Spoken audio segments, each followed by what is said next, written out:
प्रणाम। कृष्णेंद्र कथा में आप सभी का स्वागत है। मैं अश्विनी जी, दिल्ली वाले।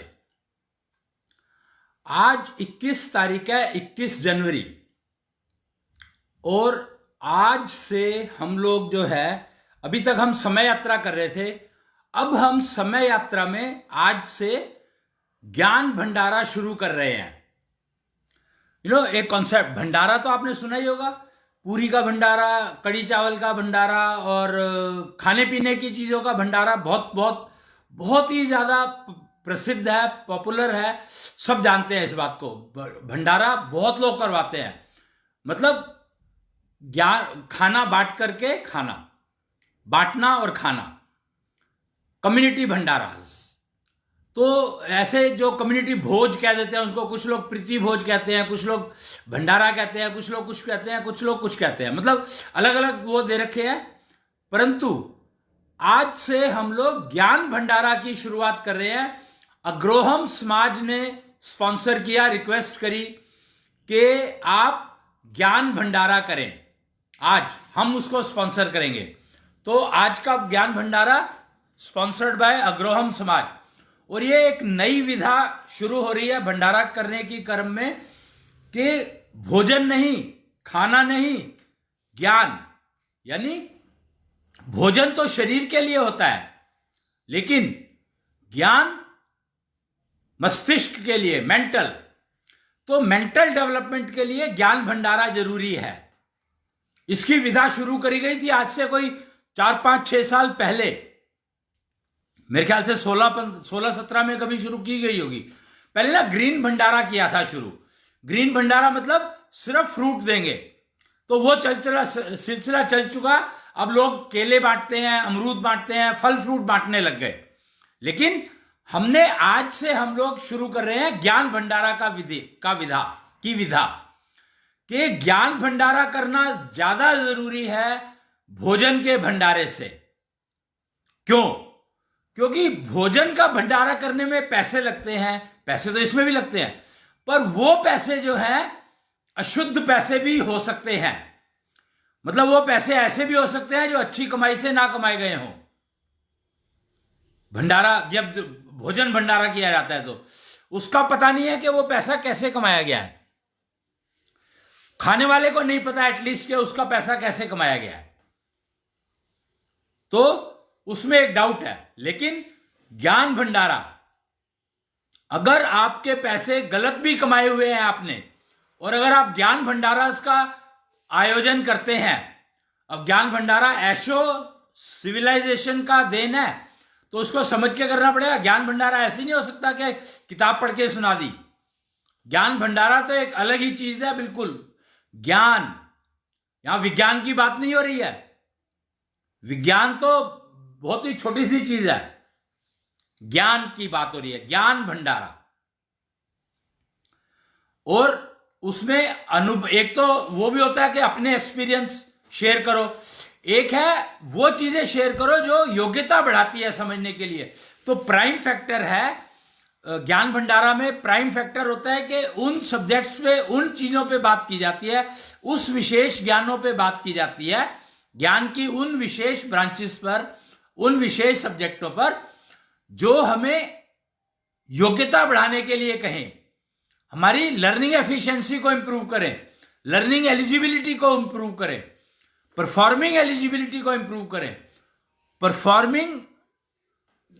परफॉर्मेंस को, एफिशिएंसी को इंप्रूव करें, हमारी स्पिरिचुअल एलिजिबिलिटी को इंप्रूव करें। और वो टेक्नोलॉजी आधारित होने चाहिए और मेजरेबल होने चाहिए।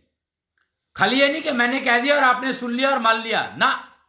टेक्नोलॉजी के आधार पर उसको, आपको क्या लाभ हुआ, वो मेजरेबल होना चाहिए, मेजरमेंट के साथ। थर्मामीटर होने चाहिए उसके साथ ऐसे, जो आपको बताएं कि हाँ जी आपकी अब स्पिरिचुअल एलिजिबिलिटी बढ़ी है, या आज नहीं बढ़ी है, या घट गई है। ये बताना चाहिए भैया। ऐसे सिस्टम होने चाहिए जिसके साथ जुड़े हुए, ज्ञान भंडारा के साथ जुड़े होते हैं। ज्ञान भंडारा जो हम शुरू कर रहे हैं उसमें ये सारे सिस्टम, डिजिटल सिस्टम अवेलेबल हैं, जो कि बताते हैं कि आपकी लर्निंग एफिशिएंसी, लर्निंग एलिजिबिलिटी में कुछ इंप्रूवमेंट हुई कि नहीं हुई। मेजर कर सकते हैं थर्मामीटर की तरह से। प्रोसीजर उसके जो भी प्रोसीजर है वो यूज चेक करने पड़ेंगे और उन प्रोसीजर को यूज करना पड़ेगा, समझना पड़ेगा। शंख टेक्नोलॉजी पर आधारित है, क्योंकि शंख ही एक ऐसा एकमात्र सिस्टम है, इंस्ट्रूमेंट है प्रकृति का दिया हुआ, जो आपकी वेस्ट को एनर्जी में कन्वर्ट करता है। वो भी किस एनर्जी में? साउंड एनर्जी में। साउंड एनर्जी कितनी पावरफुल हो सकती है सोच सकते हो आप। वो कहते हैं ना, अगर किसी को आप एक गलत शब्द कह दो तो उसको मेंटली डैमेज कितना होता है, उससे रिकवरी के लिए उसको क्या करना है पता ही नहीं है। तो मेंटल रिकवरी के लिए ज्ञान भंडारा अटेंड करने जरूरी है। कृष्णेंद्र कथा अभी तक पहला सिस्टम है कृष्णेंद्र कथा का, जो ज्ञान भंडारा पर आधारित, ज्ञान भंडारा जिस पर आधारित है। ब्रह्मांडधीश द्वारा चलाया गया ये सिस्टम है, ब्रह्मांडधीश की परमिशन से ये सिस्टम चलाया जा रहा है। तो इसलिए ब्रह्मांडधीश जहां पर होते हैं उन्हीं के उस पे किया जाता है ये, जहां पर उनकी स्थापना होती है कृष्णेंद्र कथा वहीं पर कराने का वो है, लाभ है, लाभ ज्यादा है उपयोग करने का। अगर आपको अपनी स्पिरिचुअल एलिजिबिलिटी इंप्रूव करनी है, आपको अपनी लर्निंग एफिशिएंसी इंप्रूव करनी है, या आपको अपनी परफॉर्मिंग एफिशिएंसी इंप्रूव करनी है। जिंदगी में है ही क्या? तीन ही चीजें तो हैं, spiritual eligibility, learning efficiency and performing efficiency. इसके अलावा है ही क्या? अगर ये तीन चीजें आपकी ठीक हो जाए तो आपकी सारी जिंदगी ठीक हो गई। Live 16 look 16। देखो ये जो अग्रहोम समाज वाले कह रहे हैं 16 के रहो 16 के दिखो, षोडशी पंथ के राही हैं ये। अग्रहोम समाज वाले षोडशी पंथ को मानते हैं। षोडशी पंथ का मतलब है वो रास्ता जिसपे हम 16 के रहें और 16 के दिखें।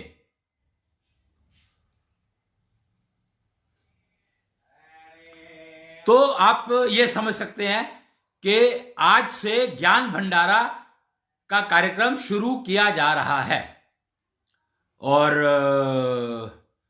हम लोग सिर्फ ज्ञान यानी technology, knowledge, actual knowledge, scientific knowledge नहीं। साइंटिफिक नॉलेज वो सीखना, साइंटिफिक मतलब सीखना, साइंस मतलब सीखना, टेक्नोलॉजी मतलब उपयोग करना। पर सीखोगे कैसे भाई? सीख रहे हो आप और ठीक सीख रहे हो कि नहीं सीख रहे हो ये कैसे पता लगेगा? ये पता लगने का कोई तरीका है ही नहीं साइंस में कि आप ठीक सीख रहे हो या गलत सीख रहे हो।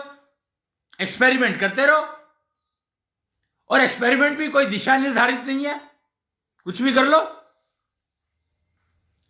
तो साइंस को टेक्नोलॉजी के बाद लेकर जाओ तो आपको समझ में आएगा। साइंस को प्रकृति से जोड़ो, बहुत मुश्किल काम है। साइंस को अगर प्रकृति से जोड़ना है तो टेक्नोलॉजी को समझना ही पड़ेगा, तब आपको साइंस समझ में आने लगेगी।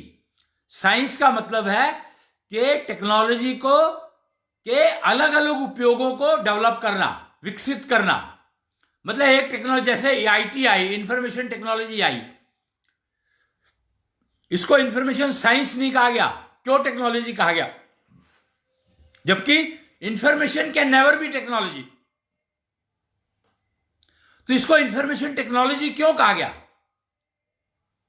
बहुत सिंपल है, क्योंकि फिर इसके ऊपर हमने साइंस का यूज किया। टेक्नोलॉजी थी एम्बेडेड टेक्नोलॉजी थी, फिर उसके ऊपर हमने साइंस का यूज किया और उसको एक कंप्यूटर में कन्वर्ट कर दिया। फिर उसको चिट्ठी लिखने का माध्यम बनाया था। पहले तो टाइपराइटर की रिप्लेसमेंट तैयार की गई थी। सबसे पहले कंप्यूटर का जो पहला यूज था वो था टाइपराइटर की रिप्लेसमेंट। और अभी भी जब पहले सिस्टम में क्या होता था, कार्ड पंच होते थे, तो कार्ड पंच किससे किए जाते थे? टाइपराइटर से। ऐसे टाइपराइटर जो कार्ड में बाइनरी में डेटा पंच कर देता था। तो बाइनरी सिस्टम ही चल रहा था। और चिट्ठी लिखने के लिए, लेटर लिखने के लिए कि मैंने क्या लिखा लेटर, वो मेरे को उसमें करेक्शन कर सकूं। टाइपराइटर में करेक्शन करना मुश्किल होता है ना, कागज वो उतना वेस्ट हो जाता है। फिर टेप इरेजिंग, टेप वगैरह आई, बहुत कुछ आया, पर उसका जो लेटेस्ट डेवलपमेंट था वो था कंप्यूटर, जिसमें हम कीबोर्ड से टाइप करके और करेक्शन कर सकते थे साथ के साथ। डिलीट करना, चेंज करना, मॉडिफाई करना, हर काम संभव था। तो मैं टेम्पलेट बना के रख ली, और कोई ऑफिशियल लेटर्स जो है कुछ स्टैंडर्ड फॉर्मेट्स होते हैं उनके, तो वो इजी हो गए। कोई 25 तरह के फॉर्मेट है तो 25 के 25 फॉर्मेट बना के रख लिए और बीच का कंटेंट चेंज कर दिया, तो इजी हो गया, लाइफ इजी हो गई। बार बार फॉर्मेट बनाने की जरूरत नहीं रही। तो इसलिए इसको इंफॉर्मेशन टेक्नोलॉजी नाम दिया गया, जबकि टेक्नोलॉजी एम्बेडेड थी। समझे कि नहीं? एम्बेडेड टेक्नोलॉजी थी, और information is nothing but words, a few words, sentences, essay, precis, writing, which has no meaning और which can have any meaning. हमें एक सेंटेंस को आप किसी तरह से भी इंटरप्रेट कर सकते हो।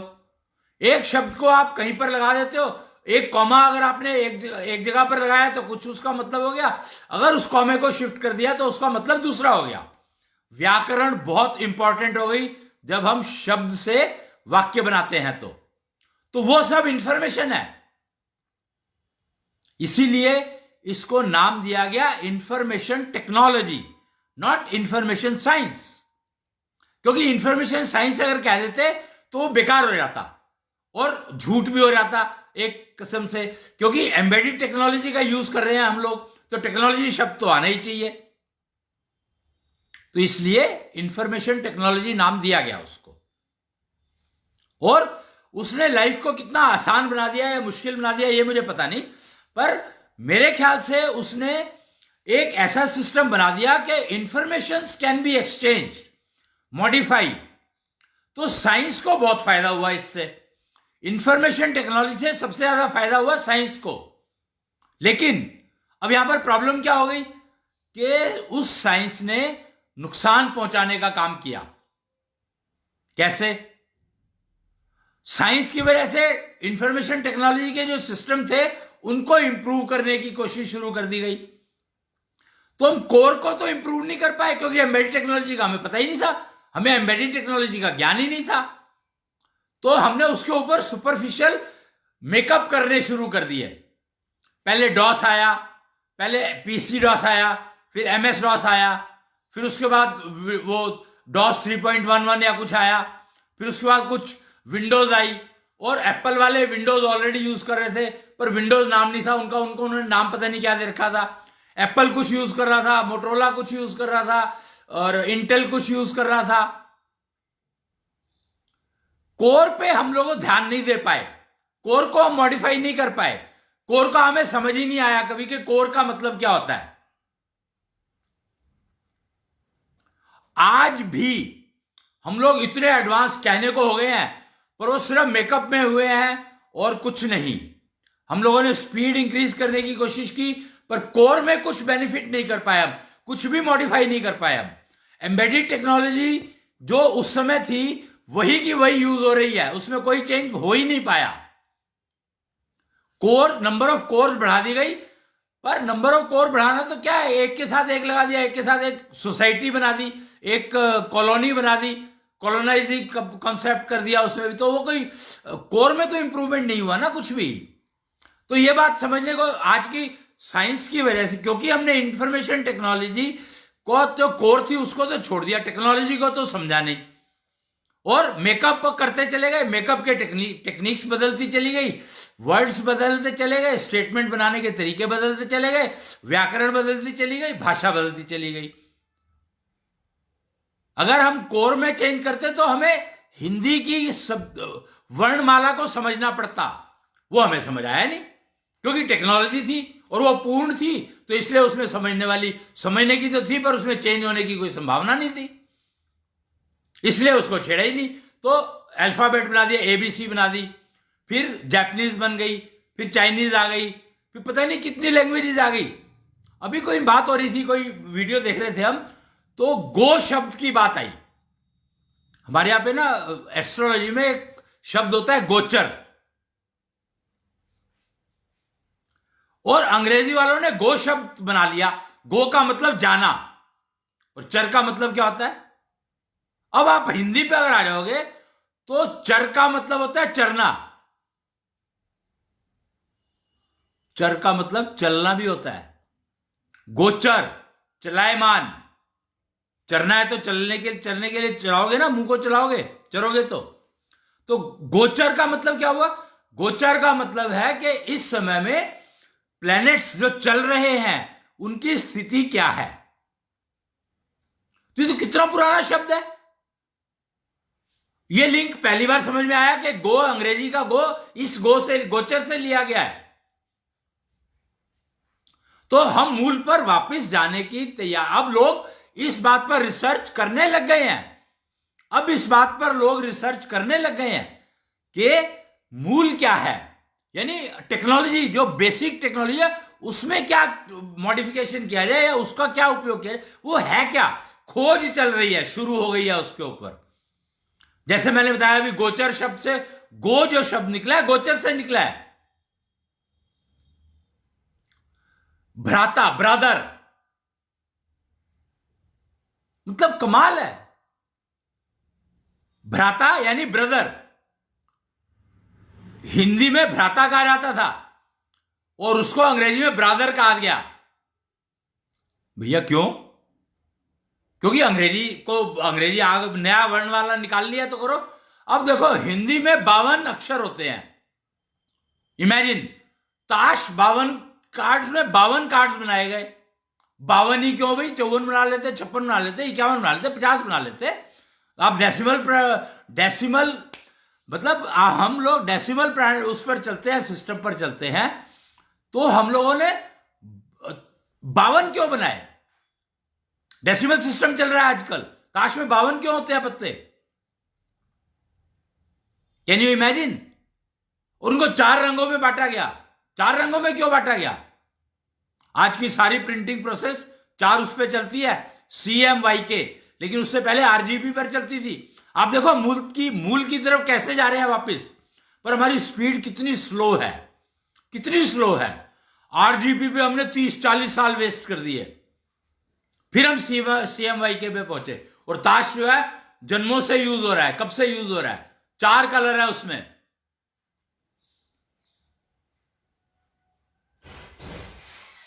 सोचकर देखो, समझकर देखो कि हम कर क्या रहे हैं। हम आगे बढ़ रहे हैं या पीछे जा रहे हैं? यही नहीं पता हमें कि हम आगे बढ़ रहे हैं कि पीछे जा रहे हैं। अभी तो मूल की खोज होनी शुरू हुई है। अभी तो कुछ भी नहीं, 2 साल 4 साल से, मेरे ख्याल से 2019 के बाद से शुरू हुआ है ये काम।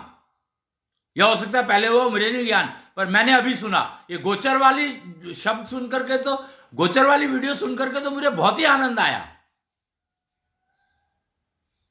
बहुत आनंद आया।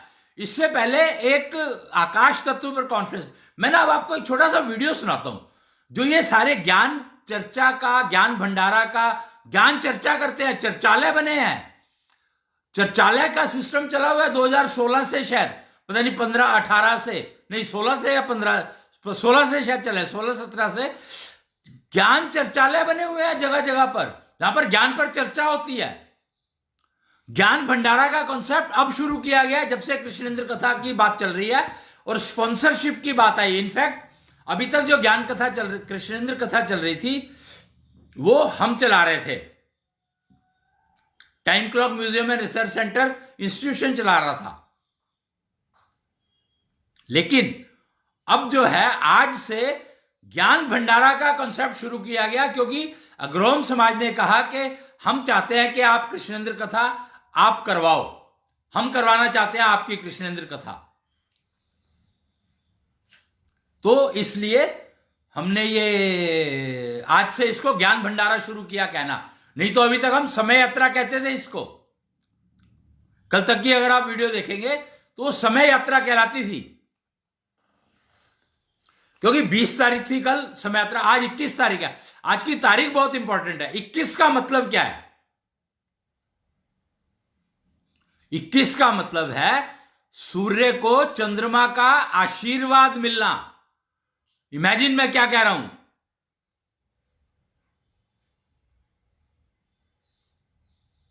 गुरु की देखरेख में सूर्य को चंद्रमा का आशीर्वाद मिलना, योग होना, चंद्रमा का सूर्य से योग।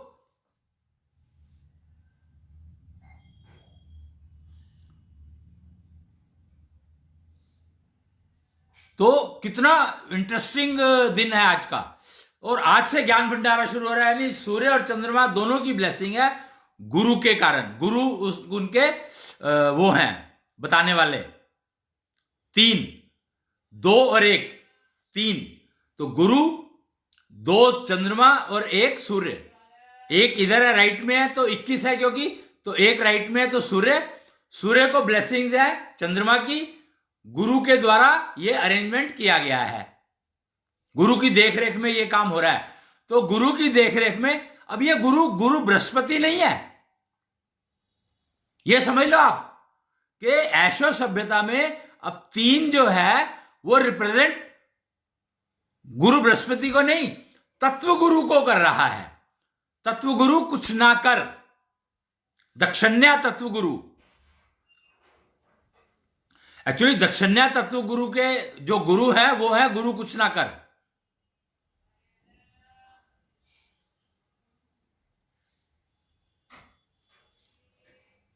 वो महाविष्णु का एक रूप है और दक्षिण्या भी महाविष्णु का एक रूप है दोनों महाविष्णु का ही एक रूप। तो आज के दिन से ज्ञान भंडारा शुरू कर रहे हैं और मैं आपको ना एक छोटी सी वीडियो सुनाता हूं। यहां पर देखो ये क्या कह रहे हैं, पंडित जी क्या कह रहे हैं। बहुत बहुत धन्यवाद डॉक्टर साहब। ये समय बदल दो मानव का, उतार हो जागा। अरे फिर से भारत दुनिया का सरदार हो जागा। ये ज्ञानवीर कृष्णा ने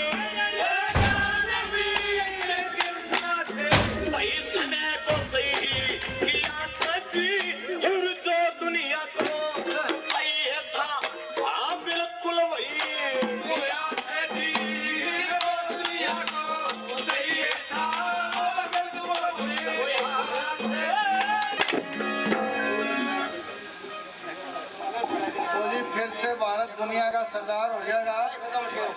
ये बात आपने पंडित जी के मुंह से भी सुन ली और क्या करें भाई, पंडित तो जो कह दे वो सच होया करे हैं। जी प्रणाम। कृष्णेंद्र कथा में मैं अब आपके सामने हूं और आपने ये वीडियो सुना कि पंडित जी कहते हैं कि समय बदल दो मानव का उद्धार हो जाएगा। ये 2006 की एक वीडियो है। 2006 हिसार लाडवा गौशाला, जहां पर नवीन समय चक्र का उद्घाटन समारोह हुआ था। आपने देखा होगा बैनर पे लिखा हुआ कि समय बदल दो, और समय बदल दिया गया है। जो दुनिया को चाहिए था वही दिया गया है नवीन समय चक्र के माध्यम से, और किसान धाम से इसकी घोषणा हो रही है। पब्लिक को डेडिकेट किया जा रहा है यूज करने के लिए। तो 2006 की बात कर रहा हूं मैं, 15 जुलाई 2006। अगर आपने बैनर पे देखा हो, डेट लिखी हुई थी 15 जुलाई 2006। तो आप ये समझ लें कि कब से काम चल रहे हैं समय बदलने के। और ये समय बदलने का मतलब ये कहां दिया है जी, कहा होगा उन्होंने, आपने सुना होगा। तो पंडित जी कह रहे दे दिया है। तो इसका मतलब क्या हुआ, ऐशो सभ्यता शुरू हो चुकी है और 30 मार्च 2006 से ही शुरू हुई थी। उससे पहले अन्यानी सभ्यता चलती थी और समय यात्रा में हम लोगों ने ये सारा समझा। अब हम ज्ञान बांटने का काम कर रहे हैं। भंडारा का मतलब ही है बांटना। तो ज्ञान बांटने का काम कर रहे हैं अब हम लोग, और सब अपने अपने तरीके से लगे हुए हैं। और देखते हैं कहां तक कितना बांट पाते हैं, कितना नहीं बांट पाते, और कितने लोग सहयोग कर पाएंगे, कितने लोग इस सभ्यता को समझना चाहेंगे। यूज तो करना ही पड़ेगा क्योंकि आ चुकी है। और डिजिटल लिविंग का लेकर आई है साथ में, और बहुत सारी विधाएं लेकर आई है साथ में, तो करना तो पड़ेगा ही। अब ये क्या कहती है? अब ये जो आया ऐशो सभ्यता आई तो सवाल क्या है? तो ये 2009 की एक वीडियो है बनी हुई, मैं आपको सुनाता हूं। 9 की है या 10 की है मुझे नहीं मालूम, हो सकता है 11 की भी हो। मतलब 9, 10, 11 उसी टाइम की कब किया, क्योंकि 11 के बाद तो ये सिस्टम जो है तपस्या मोड में चला गया था, यानी टेस्टिंग मोड में। कि तपस्या का मतलब होता है कि कोई सिस्टम बन रहा है, बना और टेस्ट किया गया। 10 साल लगे इसको टेस्ट करने में। तो अब एक वीडियो और सुनते हैं हम। क्या है सनातनता, क्या है निश्चलता, स्वार्थ की क्या है परिभाषा, हम इंद्रियों पर कैसे पाएंगे काबू, ज्ञान इंद्रियों का क्या है गूढ़ रहस्य, आत्मा का परमात्मा से कैसे होता है योग, क्या है शारीरिक और आत्मिक समस्याओं का समाधान, इन चारखा से मिल जाती है मानसिक व्याधियों से मुक्ति।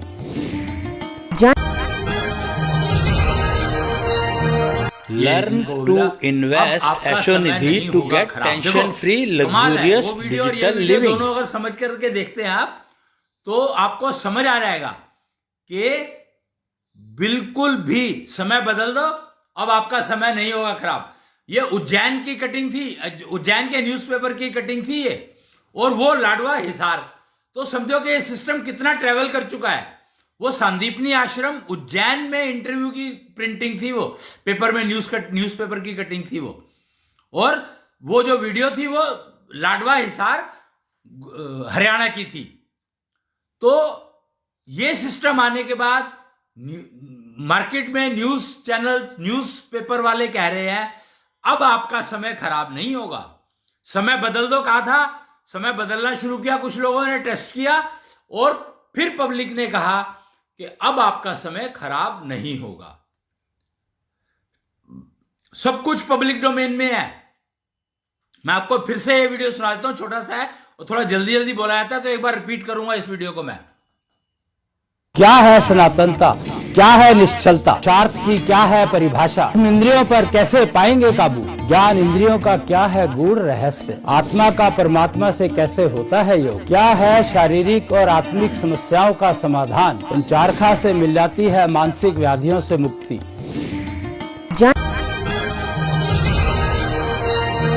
लर्न टू इन्वेस्ट ऐशो निधि to get tension free luxurious digital living. कमाल है कि इतने से समय में ही, कितने समय, 2006 और 2011,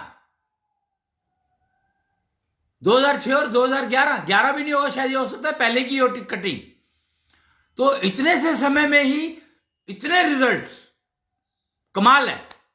ऐसे सिस्टम भी संभव है और ये हो गए हैं क्योंकि टेक्नोलॉजी की बात करी जा रही है। टेक्नोलॉजी में कोई इफ एंड बट नहीं होता है, इंफॉर्मेशन में इफ एंड बट्स के अलावा कुछ नहीं होता है। तो इन दोनों में फर्क समझो कि इफ एंड बट्स हैं या इफ एंड बट्स नहीं। आपको क्या चाहिए?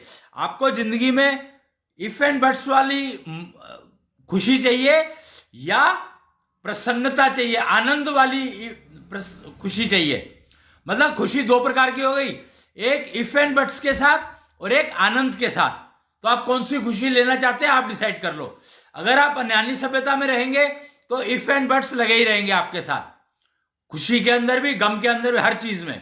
लेकिन अगर आप ऐशो सभ्यता में आ जाते हैं, ऐशो लिविंग में आ जाते हैं, डिजिटल लिविंग में आ जाते हैं, तो आपके साथ आनंद वाली खुशी होगी। आनंद, गम भी होगा तो आनंद देगा वो। अब आपको, मुझे पता नहीं कि आप आनंद का मतलब क्या समझेंगे, पर आनंद का मतलब होता है कष्ट मुक्त। गम भी होगा, कोई कष्ट, दुख भी आता है तो वो आपको कष्ट नहीं देगा, आनंद ही देगा। जैसे इसका छोटा सा एग्जांपल देता हूं मैं। जैसे कि अब कोई 2009 की बात है, एक अपने ही घर का एग्जांपल दे रहा हूं मैं कि 2009 की बात है, जुलाई का महीना था और अचानक से मेरे पिताजी अपना कुछ काम करते थे, जाते थे किसी संस्था में कुछ काम करने के लिए, सोशल वर्किंग, वो रिटायर हो चुके थे तो सोशल एक्टिविटी ज़्यादा थी उनकी, तो वो जाते थे कहीं पर किसी की हेल्प करने जाते होंगे कुछ करने के लिए। शाम को 6-7 बजे आए हैं वापस, ड्राइव करके, खुद ड्राइव करके 73, 73 साल के हो चुके थे वो, 73, और खुद ड्राइव करके आए। और उनको कुछ प्रॉब्लम्स भी थी, वैसे हार्ट की थोड़ी सी एंजाइना प्रॉब्लम कहते थे वो थी है, डॉक्टर ने बताया उनको।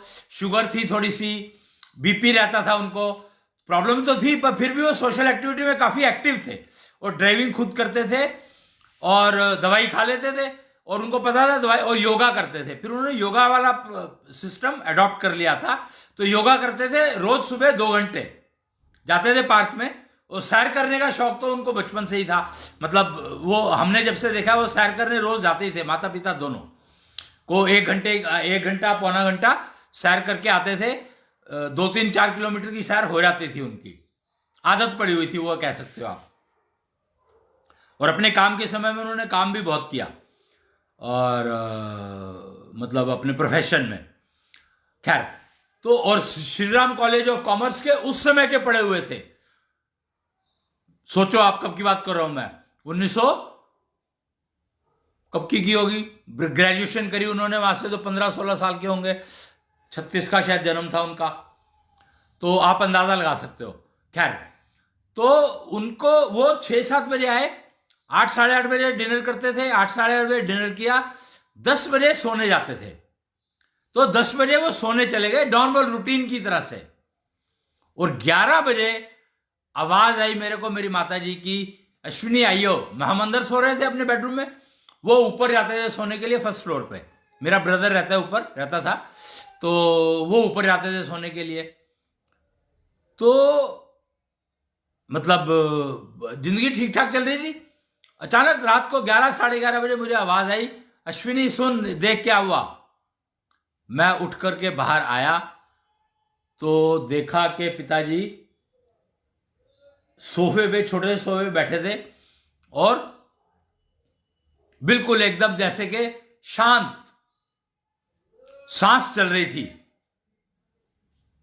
तो हमने समझा डॉक्टर के पास, नेचुरली वो दवाई तो लेते ही थे, तो डॉक्टर के पास, तो उनको गाड़ी में डाला। गाड़ी में डालने के लिए बहुत एफर्ट करनी पड़ी, क्योंकि अब वो अपना वजन नहीं ले पा रहे थे। तो कहते हैं कि जब प्राण छूटते हैं तो अग्नि तत्व पैरों से जाता है, पैरों से छोड़ना शुरू करता है। सबसे पहले पैरों में जान निकल जाती है। तो पैरों में अग्नि तत्व कहां से छूटता है? अंगूठे से। यह बात तो टेक्निकल है, ये हमें पता थी पहले से ही। ये जानकारी तो हमें वो नब्ज ज्ञान के कारण पता था इस बात का। नब्ज ज्ञान के एक्सपर्ट हैं हम लोग, नब्ज ज्ञान जानते हैं। तो पैरों से अग्नि तत्व छोड़ता है शरीर। जब मोटरसाइकिल से एक्सीडेंट हुआ किसी का और मर गया वो, तो आप ये समझो कि एक्सीडेंट जो हुआ है ना, ज्यादातर, मैं हर बार तो नहीं कहूंगा, पर बहुत सारे केसेस में होता यही है कि उनके पैर काम करना बंद कर देते हैं, तो वो ब्रेक नहीं लगा पाते, क्योंकि अग्नि तत्व शरीर छोड़ देता है। वो ब्रेक नहीं लगा पाते तो एक्सीडेंट हो जाता है, पर मरते नहीं है तब तक। मेरे पिता जाते हुए पूरी की पूरी लेबोरेटरी का काम करके गए हैं। एक वो वीडियो होगी, मेरे को पता नहीं वो वीडियो है कि नहीं है अब मेरे पास, पुरानी बात है। एक कॉन्फ्रेंस थी यहां पर, काली का मंदिर है चितरंजन पार्क दिल्ली में, कालका जी दिल्ली में, वहां पर एक प्रोग्राम था। तो उसमें एक छोटी सी बच्ची थी, 15, 16, 17 साल की होगी, 18 साल 20 की भी हो सकती है, लड़की थी मतलब। और उसने पढ़ करके बताया, कुछ पढ़ के बता रही थी कि पूरी की पूरी लेबोरेटरी बन करके गए, वो बता करके गए कि डेथ कैसे होती है। मैंने सीखी, समझी, पता थी, नब्ज ज्ञान के आधार पर बहुत कुछ पता था, पर मृत्यु कैसे होती है उसका पूर्ण ज्ञान, नॉर्मल डेथ की बात कर रहा हूं मैं, नेचुरल डेथ की, कि शरीर सबसे पहले टांगे काम करना बंद कर देती हैं सबसे पहले, क्योंकि अग्नि तत्व जो है अंगूठे से शरीर छोड़ता है, जो आपका पैर का अंगूठा है। तो वो हुआ, और वो उनको फिर हम हॉस्पिटल ले गए। मदर साथ में थी, माताजी साथ में थी, हॉस्पिटल ले गए हम उनको, सफदरजंग हॉस्पिटल, जो कि बहुत ही एक ऐसा हॉस्पिटल है जहां पे डॉक्टर्स जो है इतने ज्यादा एक्सपीरियंस्ड है कि कोई हिसाब नहीं। पहली बात क्योंकि वहां पे पेशेंट्स बहुत आते हैं। दूसरा कारण था कि उनका पहले से इलाज, वो जब भी इलाज कराने जाते थे तो सफदरजंग हॉस्पिटल जाते थे, उनकी फाइल बनी हुई थी। उनको कुत्ते ने काट लिया था तो इंजेक्शन लगवाने के लिए जाते थे तो वो सफदरजंग हॉस्पिटल ही जाते थे। तो इसलिए मैं उनको सफदरजंग हॉस्पिटल लेकर के गया। ब्रदर था नहीं उन दिनों यहां पर, मैं अकेला ही था। तो मैंने वो ऊपर कोई रहते थे मेरे मकान में, टेनेंट्स थे, तो उनको साथ लेकर के गए। वो साथ आ गए थे, नीचे पड़ोसी आ गए थे, तो गाड़ी में चले गए हम लोग वहां पर। और वहां पर आप हैरान हो गए। नॉर्मली कहा जाता है कि गवर्नमेंट हॉस्पिटल में डॉक्टर्स अवेलेबल नहीं होते हैं इमरजेंसी में, या कुछ नहीं होता है, कोई सिस्टम नहीं होता है, फलाना नहीं होता, ठिकाना नहीं होता। वो सारी चीजें फेल। क्यों? क्योंकि जब हम हॉस्पिटल में लेकर के गए उनको, स्ट्रेचर तुरंत आ गया, तुरंत स्ट्रेचर आ गया। अंदर इमरजेंसी रूम में गए, वहां पर कम से कम 4 डॉक्टर थे। उन्होंने इमीडिएटली देखना शुरू किया उनको, और उन्होंने मुझे कहा कि इनके पैर ऊपर उठा लो, क्योंकि उनको लगा कि हार्ट अटैक आया है, और उनके पैर ऊपर उठा लो जिससे कि प्रेशर हार्ट के ऊपर कम पड़े। वो होता है ना, शीर्षासन करते हैं तो हार्ट के ऊपर प्रेशर नहीं पड़ता, ऐसा कुछ है, सिस्टम है। मतलब पैर अगर ऊपर कर लो तो हार्ट के ऊपर प्रेशर कम पड़ता है, ऐसा मेडिकल साइंस में कहा जाता है। मुझे पता नहीं है एग्जैक्टली कहा जाता है ये, पर उन्होंने मुझे जो कहा, और मेरे तो पिताजी थे तो मेरे को तो करना ही था। उन्होंने, डॉक्टर ने कहा पैर ऊपर कर लो, मैंने उनके पैर ऊपर कर दिए। डॉक्टरों ने चेकअप किया, उन्होंने तुरंत ईसीजी मशीन मंगाई, और पहले वो कुछ लगाते हैं, पता नहीं क्या क्या, जो भी उनके सिस्टम है, डिप लगाना और वगैरह वगैरह, जो कुछ भी सिस्टम रहे होंगे उनके। और उन्होंने शायद एक वो भी लगाया था, कुछ वो होता है ना, सांस लेने का तरीका होता है, कुछ ऑक्सीजन वेंटिलेटर, कुछ भी कहते होंगे, देखो मेरे को इतनी अंग्रेजी नहीं आती है। तो उन्होंने वो लगा दिया और ईसीजी मशीन मंगाई। ईसीजी मशीन लेकर आए। नॉर्मली ईसीजी मशीन कहते हैं लोग कि कभी ईसीजी मशीन नहीं चल रही थी, कभी ये नहीं हो रहा था, कभी वो नहीं होता, पर उनके सारे सिस्टम चल रहे थे एकदम परफेक्ट। मशीन लगाई, हार्ट चल रहा था, हार्ट बीट चल रही थी, ईसीजी का पैटर्न आ रहा था उसके ऊपर। अब वो समझ के आया, वो डॉक्टर को पता होगा। डॉक्टरों ने कहा कोई घबराने की बात नहीं है, 1 घंटा तकरीबन लगा होगा इस सारी प्रोसीजर में। और उन्होंने कहा कि कोई घबराने की बात नहीं है, अटैक हुआ है, हम इनका ऑपरेशन सुबह हार्ट सर्जरी कर देंगे तो, और चीजें ठीक हो जाएंगी, आप इनको वहां पर ले जाओ, इंटेंसिव केयर यूनिट में ले जाओ। तो उन्होंने स्ट्रेचर को, वो स्ट्रेचर पे शिफ्ट कर दिया और पर्ची बना दी, और मेरे को कहा कि वो वहां पर कुछ तो वो फाइल बनती है और वो कुछ एडवांस पैसे जमा कराने पड़ते हैं, तो वो मैंने किया। और उसके बाद फाइल लेकर के आके मैं और मेरे चाचा जी साथ में थे, और हम लोग उनको इंटेंसिव केयर यूनिट में हम दोनों लेकर के गए, साथ में एक शायद अटेंडेंट था। और उन्होंने मेरे हाथ में वो दे दी थी, एक बैलून सा दिया था, कहते आप इसको प्रेस करते रहिएगा बस।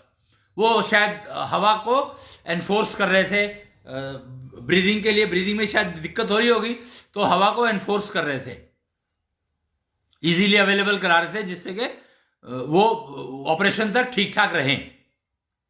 उनको ले गए वहां पर। इंटेंसिव केयर यूनिट थोड़ा दूर था इमरजेंसी रूम से। Naturally emergency means outside and intensive care means absolutely inside. तो जो गैप था, हालांकि अंदर अंदर था सारा, पर था, डिस्टेंस था करीब 10 मिनट का, पुश रहा होगा। हम लोग वहां पर लेकर गए उनको। वहां पर अटेंडेंट थे जो नर्स, और वो उन्होंने उनको बेड पे शिफ्ट किया और डिप विप जो कुछ लगाना होता था सब कुछ लगा दिया, और ईसीजी की मशीन लगा दी। सब कुछ मतलब ठीक ठाक चल रहा था, जैसा कि इमरजेंसी रूम में था वही स्टेटस वहां पर था। तो हमें कहा कि आप बाहर बैठिए, क्योंकि इंटेंसिव केयर यूनिट है तो आप अंदर नहीं बैठ सकते हैं, आप बाहर बैठिए और हम इनकी अब देखभाल कर लेंगे, और डॉक्टर साहब अभी आते ही होंगे। तो तकरीबन 1-1.5 घंटे में इमरजेंसी, क्योंकि होती है इमरजेंसी तो इमरजेंसी है, तो जिन भी डॉक्टर को आना था, जो कंसर्न डॉक्टर थे, वो पहुंचे वहां पर। वो आए अंदर, उन्होंने कुछ चेकअप किया। अब अंदर क्या हुआ मुझे नहीं मालूम, पर उन्होंने चेकअप किया और उसके बाद वो आकर के वो बैठ गए और उन्होंने कहा कि उन्होंने मुझे बुलाया अंदर। मैं और मेरे चाचा जी दोनों अंदर गए, क्योंकि वो उनकी जो सीट होती है वो इंटेंसिव यूनिट से थोड़ी सी शायद अलग होती है। तो मैं और मेरे चाचा जी गए और वहां पर उन्होंने पूछा कि ये आपके कौन लगते हैं। तो मैंने बताया कि मेरे पिताजी हैं। तो फिर उन्होंने मुझे धीरे से कहा, देखो सब कुछ होता है, नेचर है, प्रकृति है, वो जो सिस्टम रहता होगा उनका बताने का, और ये अब नहीं रहे। मुझे ये अंदाजा, क्योंकि मैं नब्ज ज्ञान का एक्सपर्ट हूं, मुझे नब्ज ज्ञान की जानकारी है, तो मुझे ये अंदाजा लग गया था तभी जब वो सोफे पर बैठे थे। पर क्योंकि सांस चल रही थी और उनकी मृत्यु शायद लिखी थी कि उस जगह पर होनी है। कहते हैं कि होनी बलवान होती है, जो होना है वो होना है। नब्ज ज्ञान के एक्सपर्ट जो है वो ये मानते नहीं इस बात को, पर बाकी लोग सारे तकरीबन ये कहते हैं। और जगह बुला लेती है, जगह बुला लेती है अपने आप। तो हमने उस बात को समझा कि इनकी वहीं पर होनी थी, तो इसलिए वहां पर गए हम लोग। खैर, तो पूरा परिवार वहां पर था। माता जी घर जा चुकी थी, क्योंकि इंटेंसिव केयर में तो अब रात को बैठने का पॉइंट नहीं था, वो घर जा चुकी थी। और 1 बजा था उस समय में, और डॉक्टर साहब 2:30 बजे आए थे, 1-1.5 घंटे के बाद आए थे। तो आप ये समझो कि उन्होंने कहा कि वो अब नहीं रहे, पता नहीं क्या हुआ, अचानक से कैसे हुआ, पर अब वो नहीं है। तो मैंने कहा जी अब क्या करना है हमें, नेचुरली हमारे पास कोई और चॉइस तो है नहीं, और मन तो पिताजी हैं, तो फिर पिताजी तो पिताजी हैं कि अब हमें क्या करना है। जो भी कहते हैं जी इमरजेंसी में थे, तो हम इनका अभी यहीं पर ही वो बना देंगे, इमरजेंसी के उससे बना देंगे, वो आप ये फाइल वहां पर जमा करा दो। तो आपको एक वो कागज देंगे, वो कागज आप हमें दे दो और वो ले आओ, और आपको कुछ वो 2 चादर ले आओ, ठीक है। फिर उनकी जो भी मतलब फॉर्मेलिटीज थी, मैं आपको डिटेल में बताने का कोई पॉइंट नहीं है, पर जो भी उनकी फॉर्मेलिटीज थी, मैंने मूल बात ये बताई आपको कि मृत्यु जब होती है तो सबसे पहले अग्नि तत्व शरीर छोड़ता है।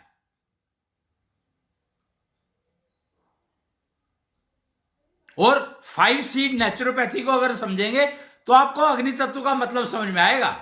ऐसे अग्नि तत्व अगर मैंने कह दिया और आपने मान लिया तो वो बेकार है, उसका कोई फायदा नहीं है। 5 seed naturopathy is very important. और अग्नि तत्व शरीर हमेशा छोड़ता है अंगूठे से, ये समझ लो आप, असूल है ये, लॉ ऑफ नेचर है, प्रकृति का नियम है ये।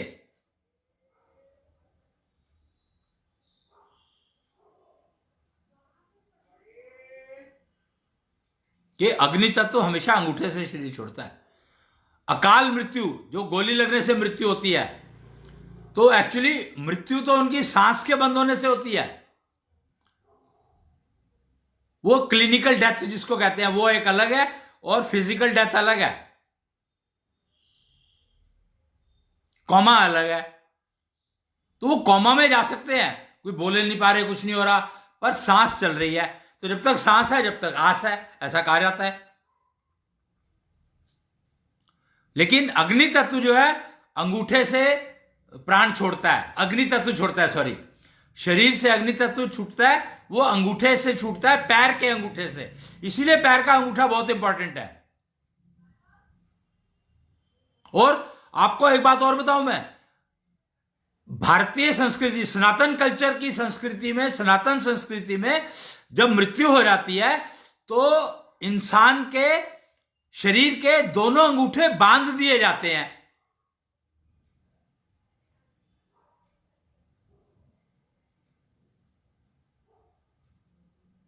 तो वो कहीं ना कहीं इसी उससे जुड़े हुए हैं। ये जो कारण है, इसकी रिसर्च खोज करनी चाहिए कि ये क्यों किया जाता है, अंगूठे क्यों बांधे जाते हैं। नाक में, कान में, आंखें तो बंद कर दी जाती है, आंखें बंद कर दी जाती है। आपने कई मूवीज में देखा होगा कि आंख बंद कर दी जाती है। क्यों बंद कर दी जाती है भाई? आंख बंद करना तो किसी भी धर्म की कोई वो नहीं है, हर जगह पर होता है, हर तरह की मूवी में देखा हमने, अंग्रेजी हो, हिंदी हो, पंजाबी हो, संस्कृत हो, वो मलयाली हो, केरलेट हो, कोई भी हो मूवी, कोई भी धर्म हो, आंखें बंद की जाती हैं। क्यों की जाती हैं? कान में रुई डाल, सनातन संस्कृति में कान में रुई डाल जाती है, नाक में रुई डाली जाती है।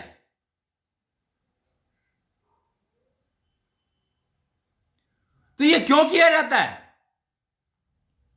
ये बहुत ही खोज की बात है। जैसे मैंने बताया कि अग्नि तत्व शरीर यहां से छोड़ता है,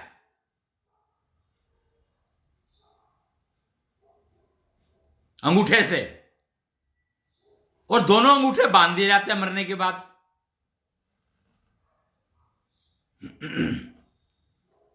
तो ये अगर खोज करोगे तो जरूर आपको मृत्यु का वो मिल जाएगा, बहुत कुछ मिल जाएगा।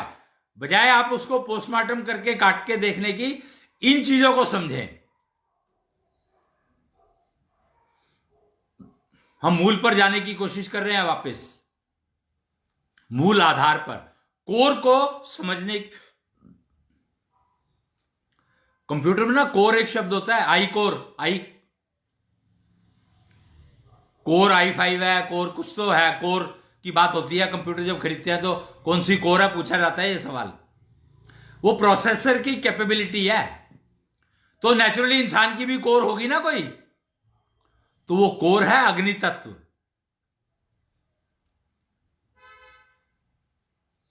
समझे? कोर समझ में आ गई तो बाकी चीजें समझ लो कि चलो इस डिटेल में मैं जाता नहीं हूं अभी, क्योंकि नब्ज ज्ञान का एक्सपर्ट हूं ना, तो थोड़ी बहुत कभी कभी बात आ जाती है दिमाग में, तो वो फायदा नहीं है उसको इस तरह, क्योंकि बात वो करने का फायदा है जो समझ में आए। जो बात समझ में ना आए उसको बात करने का फायदा क्या है? एक बात ये मैंने अंगूठे वाली बात इसलिए बताई आपको क्योंकि ये मेरे सामने हुई है, एक्सपेरिमेंटेड है, प्रैक्टिकल है। और फिर हमें वो समझ में आई, एक्सीडेंट जब एक्सीडेंट होते हैं तो एक्सीडेंट होने का मूल कारण जो है वो यही होता है कि शरीर ने प्राण छोड़े, अग्नि तत्व ने शरीर छोड़ा, तो पैर ने काम करना बंद कर दिया। तो आदमी को दिख रहा है ब्रेक लगाना चाहता है, पर पैर ब्रेक नहीं लगाने दे रही है, पैर ब्रेक नहीं लगाने दे रहा है। क्या किया जा सकता है? तो एक्सीडेंट होने के मूल कारण को समझो कि क्या एक्सीडेंट हुआ है, पहले ही मृत्यु हो गई, पहले ही उसने अग्नि तत्व ने शरीर छोड़ दिया था, उसके बाद एक्सीडेंट हुआ है, या एक्सीडेंट पहले हुआ है फिर अग्नि तत्व ने शरीर छोड़ा है। ये दो चीजें बहुत जरूरी है समझने वाली। अगर आप केस और ये इंश्योरेंस क्लेम और ये सब चीजों की बात करते हैं तो इन चीजों में ये चीजें मृत्यु का कारण समझना है, तो ये समझना जरूरी है कि एक्सीडेंट से मृत्यु हुई है, मृत्यु से एक्सीडेंट हुआ है। दो फैक्टर आ गए हैं इंपॉर्टेंट समझने वाले हैं, और ये बहुत आसान है वेरीफाई करना, बहुत आसान है वेरीफाई करना, पर इसके ऊपर खोज होनी जरूरी है, रिसर्च होनी चाहिए। इंश्योरेंस कंपनीज को पैसा इन्वेस्ट करना चाहिए इस काम में, पता करने के लिए कि मृत्यु के बाद एक्सीडेंट हुआ है, मृत्यु से एक्सीडेंट हुआ है, या एक्सीडेंट से मृत्यु हुई है, और कौन से केस में क्या एप्लीकेबल है। और उनको जो आप ऑर्गन अगर यूज करना चाहते हैं, आप ऑर्गन्स की बात करता हूं मैं, ऑर्गन्स अगर आप यूज करना चाहते हैं तो देखो कि एक्सीडेंट से मृत्यु हुई है या मृत्यु से एक्सीडेंट हुआ है। ये दो चीजें समझोगे तो आपको ऑर्गन्स की इंपॉर्टेंस समझ में आ जाएगी कि आपका वो ऑर्गन यूजफुल है भी कि नहीं है। ऑर्गन ट्रांसप्लांट कर रहे हो आप, तो इसके ऊपर रिसर्च होनी चाहिए आपकी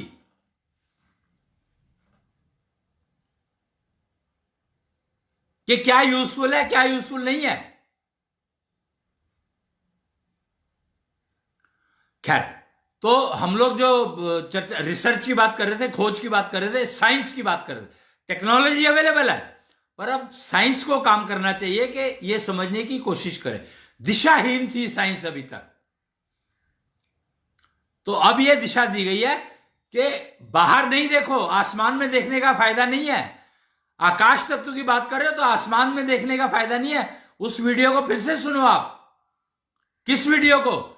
इस वीडियो को आप फिर से सुने एक बार, देखो क्या कह रहे, सवाल क्या क्या है। जब हम कोर की बात करते हैं तो क्या क्या सवाल आते हैं, ये देखो, सुनकर देखे। देखो, मैं ये वीडियो फिर से सुना रहा हूं आपको। क्या है सनातनता, क्या है निश्चलता, स्वार्थ की क्या है परिभाषा, हम इंद्रियों पर कैसे पाएंगे काबू, ज्ञान इंद्रियों का क्या है गूढ़ रहस्य, आत्मा का परमात्मा से कैसे होता है योग, क्या है शारीरिक और आत्मिक समस्याओं का समाधान, इन चारखा से मिल जाती है मानसिक व्याधियों से मुक्ति।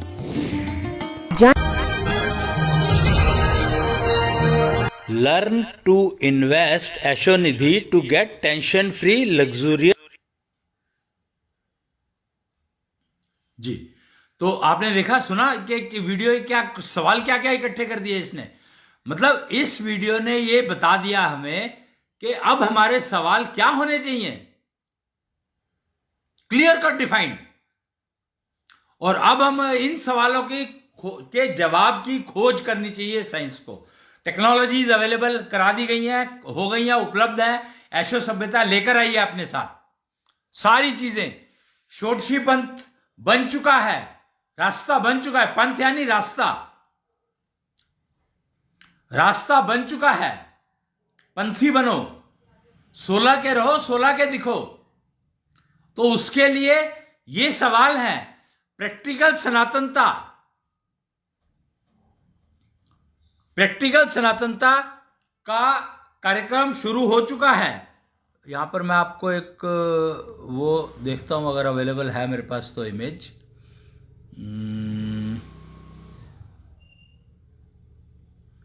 प्रैक्टिकल सनातनता, प्रैक्टिकल सनातनता,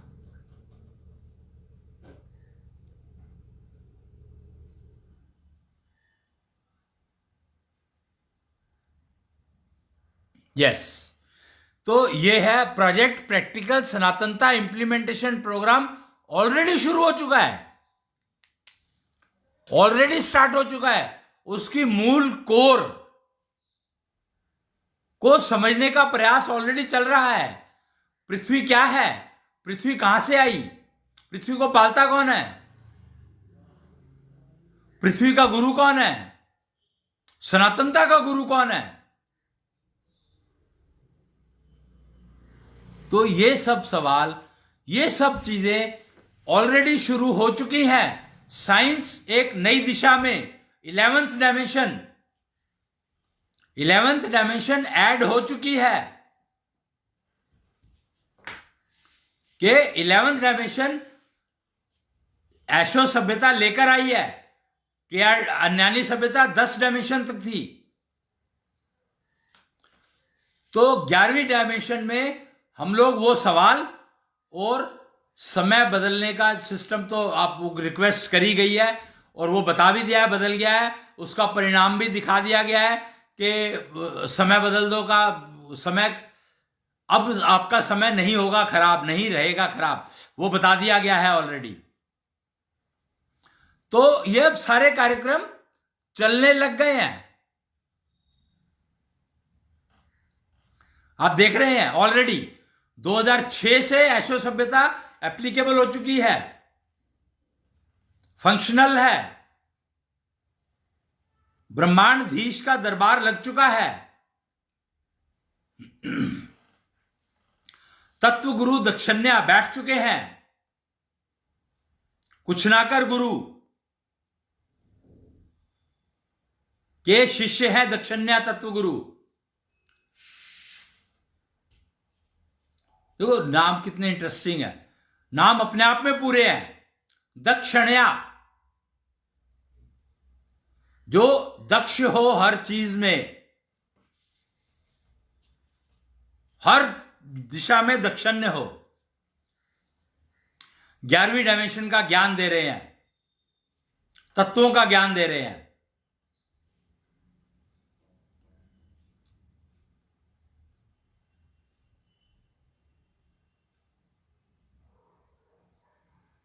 तो इस तरह से हम लोग चल रहे थे। एक छोटी सी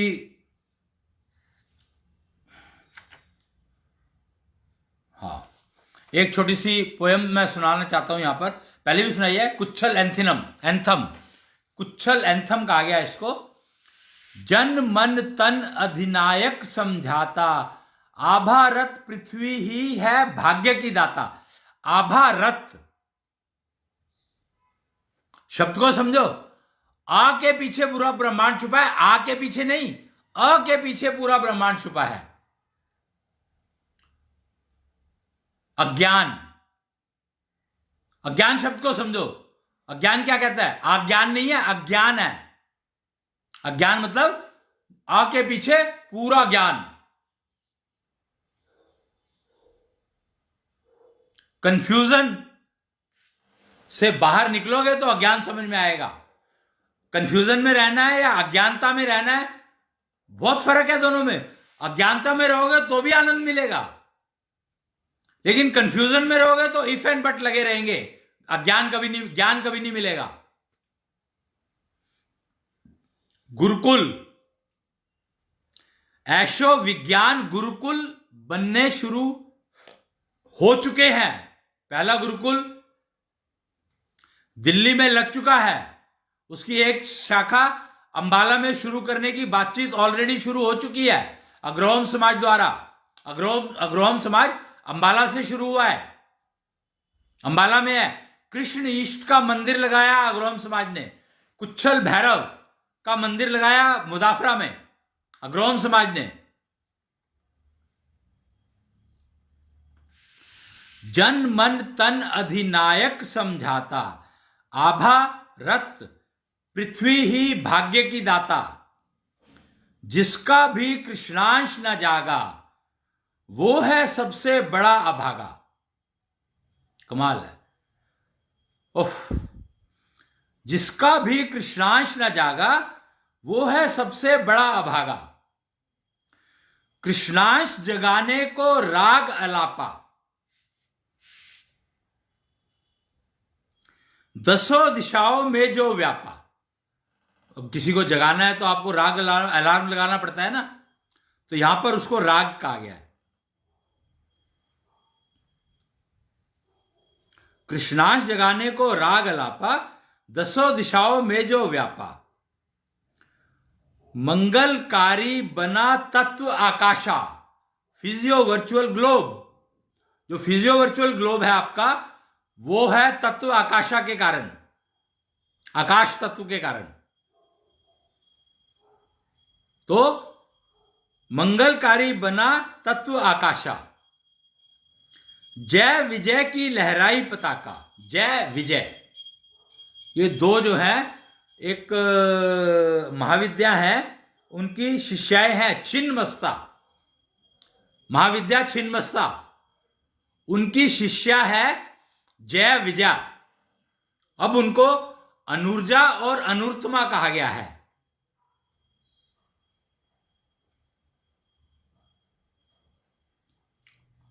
और अनुर्तमा भी अनुर्जा में मर्ज हो गई है, अब तो एक ही रह गई है।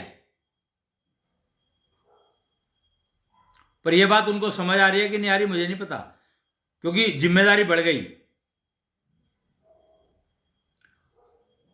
अब खैर, जन मन तन अधिनायक समझाता, आभारत पृथ्वी ही भाग्य की दाता। कितनी इंटरेस्टिंग एंथम है ये। कुच्छल एंथम कहते हैं इसको। कुच्छल यानी छल को कुचलने वाला। कृष्ण को छलिया कहा गया था। क्यों? कृष्ण को छलिया क्यों कहा गया था? क्योंकि वो हर प्रकार के छल को समझते थे और उसको कुचलने की सारी विधाएं जानते थे। इसलिए पहले कुच्छल कृष्ण।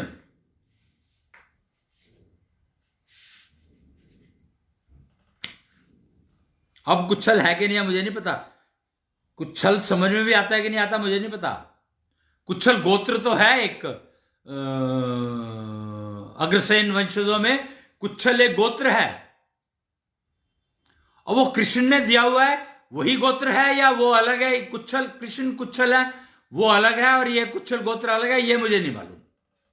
इसके बारे में खोज करना चाहिए, खोज करने का विषय है ये, कि ये वही कुच्छल है जो कृष्ण ने दिया या ये कुच्छल अलग गोत्र है जो अग्रसेन ने दिया। कृष्ण तो कुच्छल थे ही, क्योंकि उन्होंने छल कुचलने की सारी विधाएं बताई। ऐशो सभ्यता की नींव उन्होंने ही रखी थी, कृष्ण ने ही रखी थी।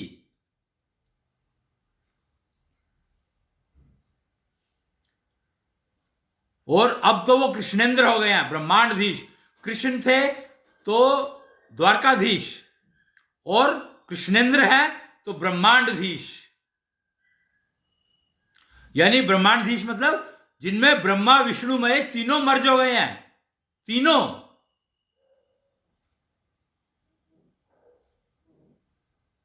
और अब वर्ण व्यवस्था शुरू हुई है। वर्ण व्यवस्था, 4 प्रकार की वर्ण व्यवस्था है। एक है अग्रोहम समाज, उनमें से बाकी 3 समाज भी है, पर उनका नाम मेरे को अभी याद नहीं है, और पता नहीं नाम दिया भी गया कि नहीं दिया गया। पर 4 वर्ण, मैं मूल बता देता हूं आपको। 4 वर्ण व्यवस्था चलाई गई है। अब वर्ण, वंश नहीं बात करो मैं, वंश का मुझे कोई इंटरेस्ट नहीं है, वंश में अब मुझे कोई इंटरेस्ट नहीं है, वर्ण की बात हो रही है। और विष्णु वंश, विष्णु को जिनका आराध्य महाविष्णु है। और यहां पर महाविष्णु कौन? कुछनाकर गुरु, जिनके आराध्य महाविष्णु है कुछनाकर के रूप में। तो वो अग्रोहम समाज में आएंगे। अग्रोहम समाज का जो ईष्ट है वो है कुछनाकर गुरु।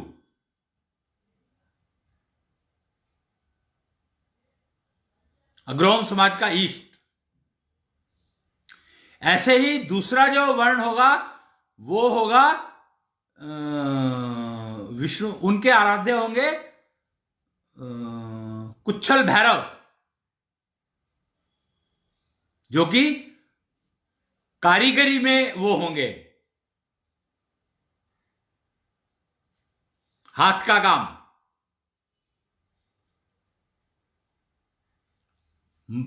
और जो वो थे विष्णु वाले थे, जो कुछनाकर गुरु वाले, कुछनाकर मतलब जो कुछ नहीं करता, तो वो नेचुरली फिजियो वर्चुअल ग्लोब है।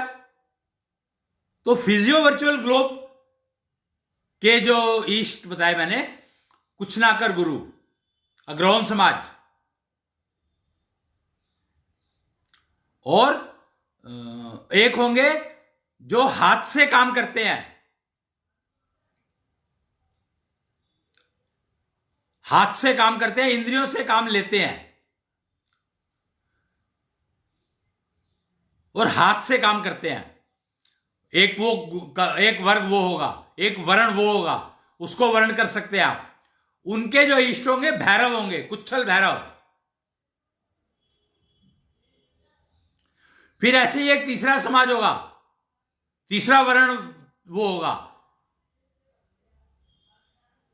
भैरव वाली समाज अभी मैंने बताई नहीं है आपको, पर वर्ण बता रहा हूं मैं। जो तीसरा वर्ण होगा वो होगा एक्सप्लोरर, यानी पैर से काम लेने वाले, पैरों से काम लेने वाले।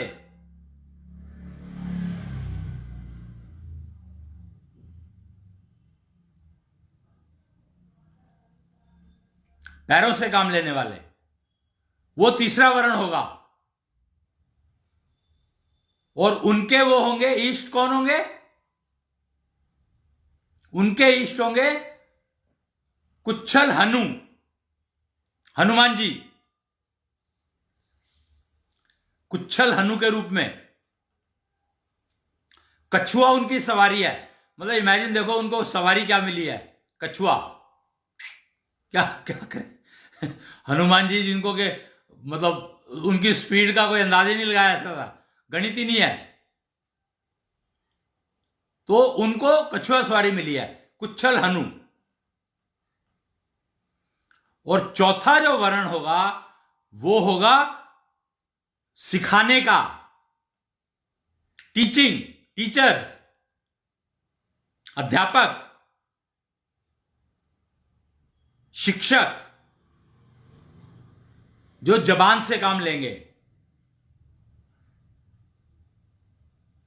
वो होंगे, उनके ईष्ट होंगे कुच्छल गनु। गणेश जी,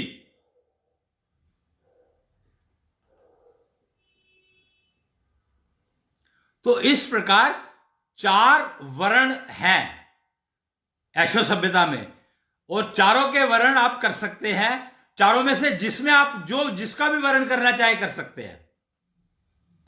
और एक और वर्ण होगा इसमें, अब 5 हो जाएंगे। 5वां एक्चुअली वर्ण मैं इसलिए कह रहा हूं 5 कह रहा हूं क्योंकि 5वां जो वर्ण है ना वो होगा जिसमें ये चारों वर्ण आप करना चाहें, तो चारों वर्ण आप चारों का वर्ण करना चाहे, चारों वर्णों का वर्ण करना चाहें तो वो 5वां वर्ण होगा, और उसके इष्ट होंगे कृष्णेंद्र यानी ब्रह्मांडधीश। सबकी कंडीशंस अपनी अपनी अलग अलग हैं, सबके कार्य अलग अलग हैं, सबके कार्यक्रम, सबके जो विधाएं, प्रोसीजर्स, टेक्नोलॉजीज सबकी अलग अलग हैं, सबकी अपनी अपनी है। तो इन 4 वर्णों में, और 5वां 5 ही कह लेता हूं, फिर मैं 4 कहने का क्या फायदा। 5वां वर्ण तो 4 ही हुए ना, 5 कहां हुए। अब देखो कंफ्यूजन ऐसे होता है, पर इसमें कंफ्यूजन कोई है नहीं भाई। कोई कहता है मेरी कैपेबिलिटी है, मैं चारों चलाना चाहता हूं, तो कंफ्यूजन की तो बात ही नहीं हुई इसमें। पर वो चारों चलाने की कैपेबिलिटी होनी चाहिए, योग्यता चाहिए, सिंपल सी बात है। और वर्ण आप माइग्रेट कर सकते हो। भाई आज मैंने ये वर्ण कर लिया तो मुझे लगा कि नहीं यार इसमें मैं सूट नहीं करता, मेरे को ये सूट नहीं करता, तो आप दूसरे वर्ण में चले जाओ। 4 वर्ण हैं, और चारों वर्णों को पार कर, जो चारों वर्ण घूम चुका हो, फिर वो 5वें में जा सकता है कि चारों अडॉप्ट करने हैं कि नहीं करने हैं। 5वें में तभी जा सकता है, उसकी प्री कंडीशन ये है कि चारों उसने समय बिताया हो, उसमें कम से कम 10-10 साल। 11वें साल में आप चेंज कर सकते हो, 10 साल के लिए वर्ण करना पड़ेगा आपको कम से कम। और 11वें में बदल सकते हो। अगर आपने 11वें में नहीं बदला तो 12वें में नहीं बदल सकते, फिर वो कुछ और एक आएगा उसमें बदल सकते हो। मतलब डिपेंड कर, आपकी उम्र पे डिपेंड करेगा। मिनिमम 11 तो है ही। तो अग्रोहम समाज ने आज भंडारा कराया, तो मुझे ये सारी जानकारी आज ही शेयर करनी जरूरी थी, क्योंकि अब ज्ञान भंडारा की बात हो रही है, ज्ञान बांटने की बात हो रही है, ज्ञान डिस्ट्रीब्यूशन की बात हो रही है। मैं यहां पे नॉलेज शब्द यूज नहीं करूंगा कि नॉलेज जो है ना बहुत लिमिटेड सा शब्द हो जाता है। ज्ञान की बात करूंगा मैं, कंफ्यूजन एक लिमिटेड सा शब्द हो जाता है, इसलिए अज्ञान की बात करूंगा मैं। और विज्ञान यानी विमुख होने की बात नहीं करूंगा, मैं विशेष ज्ञान की बात करूंगा जो आपके लिए सुटेबल है प्राइमरीली। तो अब समय हो रहा है, मेरे को घड़ी बता रही है कि आज की कथा का समय हो गया तकरीबन।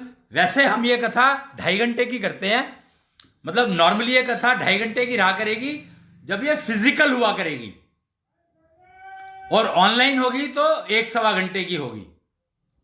2.5 घंटे की भी हो सकती है, वो डिपेंड करता है कि उस समय में म्यूजिक पार्टी अगर उसने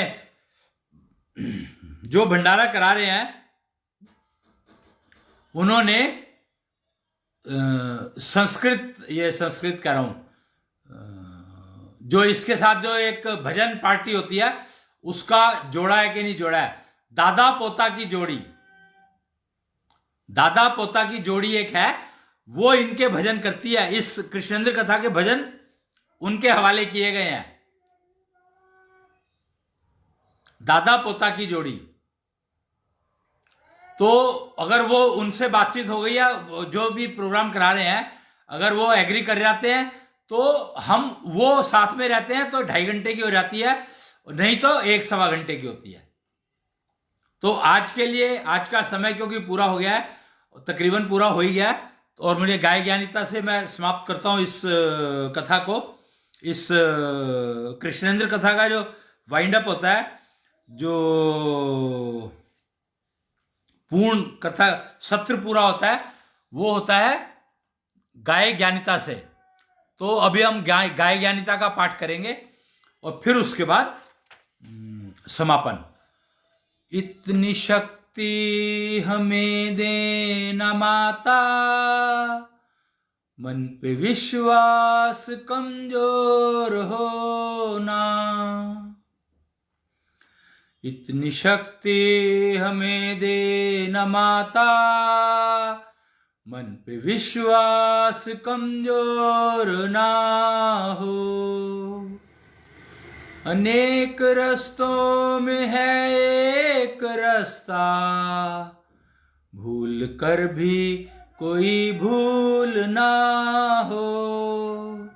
ये गाय ज्ञानिता है और हम लोग गाय से प्रार्थना कर रहे हैं। गाय यानी हमारी माता पृथ्वी और पृथ्वी की माता गाय। तो हम गाय से माता से प्रार्थना कर रहे हैं। नानी, एक्चुअली गाय नानी हो गई हमारी। हम अपनी माँ से कह रहे हैं पृथ्वी से कि अपनी माँ से कह दे यार हमें इतनी शक्ति दे दे कि हम गलती ना कर दें। गौशाला जाने की रास्ता गलत ना पकड़ लें और गलत रास्ते पर ना चल दे। गौशाला वाला रास्ता पकड़ें, गौशाला वाला रास्ता, वो भी जहां पर ब्रह्मांडधीश बैठे हों, वो रास्ता पकड़ें। और पृथ्वी को क्योंकि गाय पालती है तो इसलिए ये सब कहा गया है, ये गाय ज्ञानिता कही गई है। और उसके लिए ये मैंने उसका गाय किया और सत्र पूर्ण करते हैं। प्रणाम। जय कृष्णेंद्र।